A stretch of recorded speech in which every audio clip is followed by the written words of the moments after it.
Nous sommes donc rendus au cours numéro 4 de Démons, délivrance et doctrine. Le cours numéro 4 s'intitule La protection et l'autorité du croyant. La protection du croyant. Il n'y a aucune théologie qui pourrait expliquer la disparition des démons de notre monde.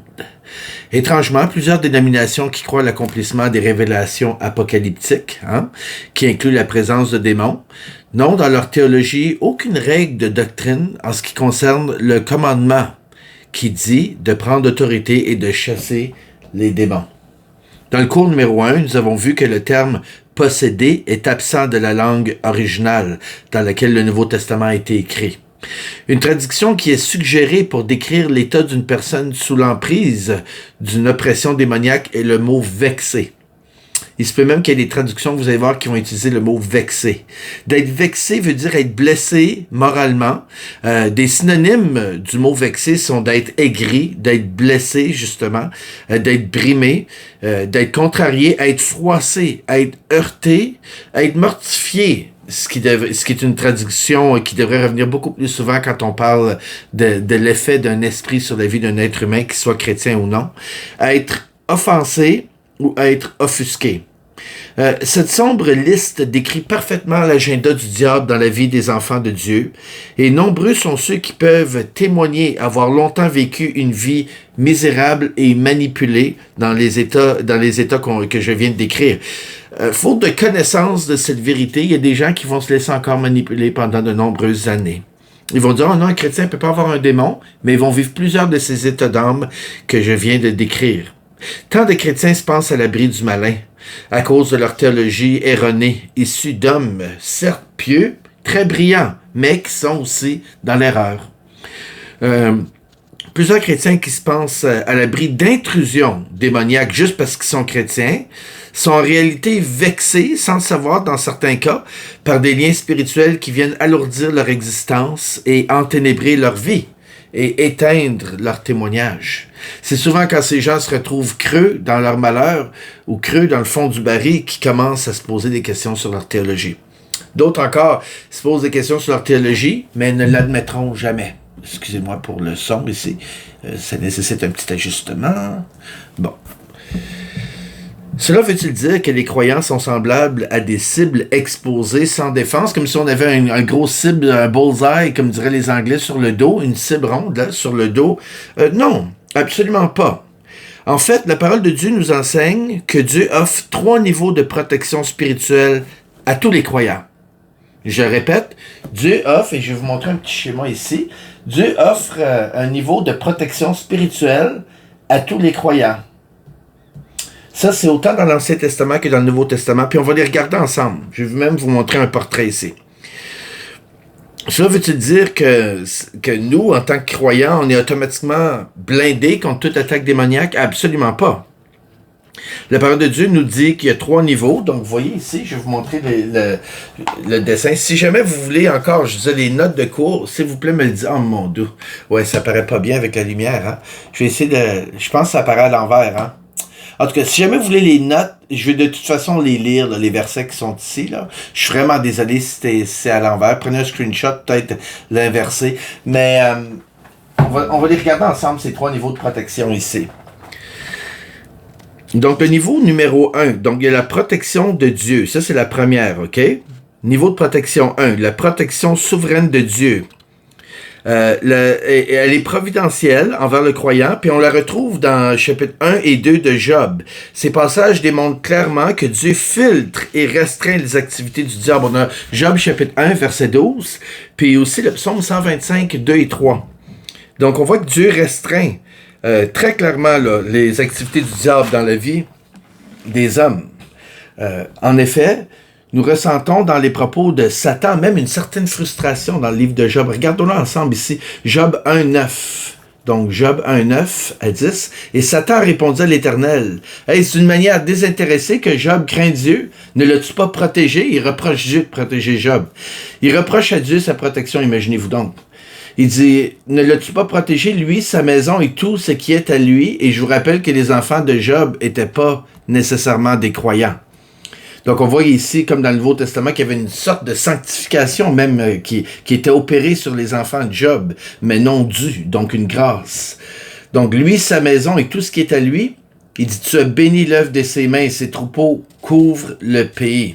Et si vous voyez le psaume 125 que j'ai mentionné, 2 et 3, des montagnes entourent Jérusalem, ainsi l'Éternel entoure son peuple, dès maintenant et à jamais, car le sceptre de la méchanceté ne restera pas sur le lot des justes, afin que le juste ne tende pas les mains vers l'iniquité. Donc, Dieu protège le juste. Oui, il peut être tenté, comme il est écrit dans le Nouveau Testament, jusqu'à un certain degré, mais Dieu, à un moment donné, va mettre son haut là, pour pas que le juste, justement, soit tenté au-delà de ses forces et tende les mains vers l'iniquité. Psaume 125, 2, 3. Parfois, la vie nous offre des tribulations sans que Dieu ou Satan soient en cause. Les chrétiens doivent prendre garde de ne pas blâmer leur Dieu pour leur malheur qui arrive dans ce monde déchu. Par contre, il serait faux de dire que Dieu ne filtre pas les tribulations du monde et les tentations du diable envers les chrétiens. Entre vous et moi, l'approche la plus sage est de s'en tenir au fait que Dieu prend la liberté d'intervenir dans le déroulement des activités de ce monde. Et cela même si le monde l'a rejeté. Par contre, c'est pas un dû, c'est plutôt une grâce qu'il nous fait. Donc ça, c'est le premier niveau de protection. Si un proche meurt, si une maladie grave nous assaille, ou si une tragédie accidentelle nous frappe, ou encore on a une maladie dégénérative, ou quelqu'un a un handicap à vie qui nous tombe dessus, ou sur une personne croyante, il faut pas blâmer Dieu. Il faut garder en tête, en fait, que le monde tourne, Dieu le laisse tourner dans la motion qui a été enclenchée par Adam et ses décisions, et maintenue par nos comportements. Puis je répète ça, il nous faut garder en tête que le monde tourne, Dieu le laisse tourner dans la motion qui a été enclenchée par Adam, et qui est maintenue par nos comportements et ceux des autres. Le monde tel qu'il est résulte du choix des hommes et non du choix de Dieu. Dieu ne l'avait pas créé comme ça. Il y a un verset, je m'excuse, dans Ecclésiaste qui me vient en tête, ça dit « J'avais créé l'homme juste, mais il s'est choisi bien des voies. » Ou d'autres traductions vont dire « J'avais créé l'homme droit, mais il a choisi bien des chemins. » Vous pouvez fouiller, vous allez le trouver dans Ecclésiaste. Donc, le premier niveau de protection, c'est la protection souveraine de Dieu. Le deuxième niveau, maintenant, c'est les anges de Dieu. Donc, les anges sont depuis la création de l'humanité de précieux complices dans la vie des croyants. Ceux-ci éprouvent pour nous un grand respect, Apocalypse 22, 9, ainsi que le désir de servir Dieu en nous rendant des services ou en venant à notre secours. Les anges nous perçoivent comme des couvriers avec eux, au même titre que les prophètes de la Bible, Apocalypse 19, 10. Donc, si les chrétiens réalisent toute l'activité angélique qui se fait autour d'eux, ils vont vite développer une passion pour la prière et l'intercession. Si vous pouviez être comme fermer vos yeux, puis Dieu vous montre comme enlever le voile dans le monde spirituel, puis on voyait tout ce qui se passe autour de nous, je pense qu'il n'y en a pas aucun d'entre nous qui développerait pas dans les minutes qui suivent une passion pour l'intercession, la prière. Le psaume 34, 8 dit « L'ange de l'Éternel campe autour de ceux qui le craignent, et il les arrache du danger. » Psaume 91, 11 à 13. « Car il ordonnera à ses anges de te garder dans toutes tes voies. Ils te porteront sur les mains, de peur que ton pied ne heurte contre une pierre. Tu marcheras sur le lion et sur l'aspic. Tu fouleras le lionceau et le dragon. » Hébreux 1, 13 à 14. « Auquel des anges n'a-t-il jamais dit « Assis-toi à ma droite jusqu'à ce que je fasse de tes ennemis ton marchepied. » Ne sont-ils pas tous des esprits au service de Dieu, envoyés pour exercer un ministère en faveur de ceux qui doivent hériter du salut? Donc, le premier niveau qu'on a vu de protection, c'est la protection directe de Dieu. Dans un monde déchu, Dieu continue à filtrer les activités et les attaques de l'ennemi. Deuxièmement, il y a les anges de Dieu. Et troisièmement, on a le bouclier de la foi. Oui, on voit dans Éphésiens le bouclier de la foi qui apparaît, mais le principe existait bien avant que le livre d'Éphésiens soit écrit. La foi est la clé d'une relation entre un être humain et la nature déchue, et sa nature déchue avec un Dieu qui est parfait, qui mérite l'obéissance. La foi transcende toute la dynamique de la vie chrétienne, y compris celle du combat spirituel. Plusieurs croyants qui l'ont enseigné, qui enseignent la délivrance, cherchent à systématiser, excusez-moi, j'invente peut-être un mot, ils cherchent à systématiser leur approche de délivrance, pensant que parce qu'ils disent les bonnes phrases avec le bon ton de voix, puis ils rajoutent la formule dans le nom de Jésus, hein, comme si c'était un coup de baguette magique, ou comme si c'était une formule magique, dire dans le nom de Jésus.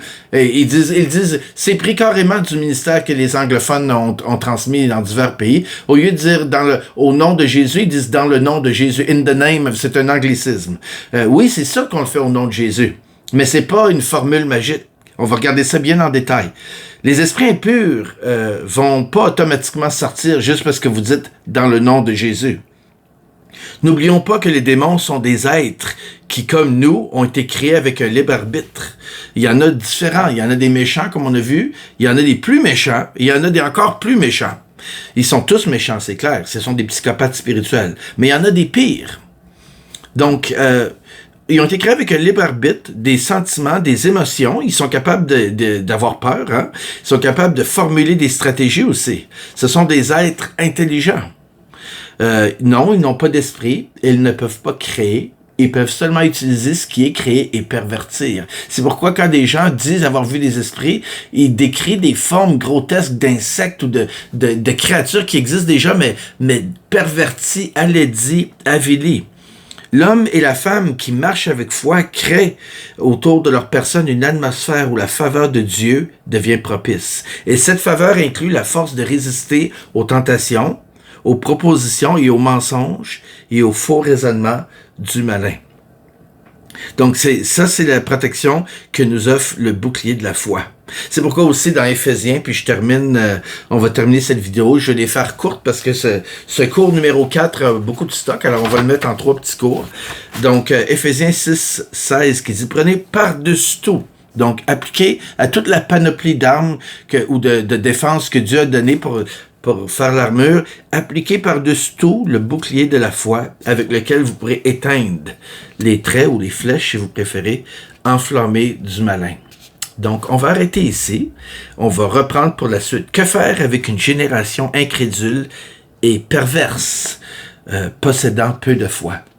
Il y a tellement de gens qui vont dire « Ah, c'est décourageant, quelle génération, et donc difficile. » Oui, mais quoi faire avec une génération incrédule et perverse? Jésus nous donne la recette. Donc, on va voir ça dans la prochaine vidéo.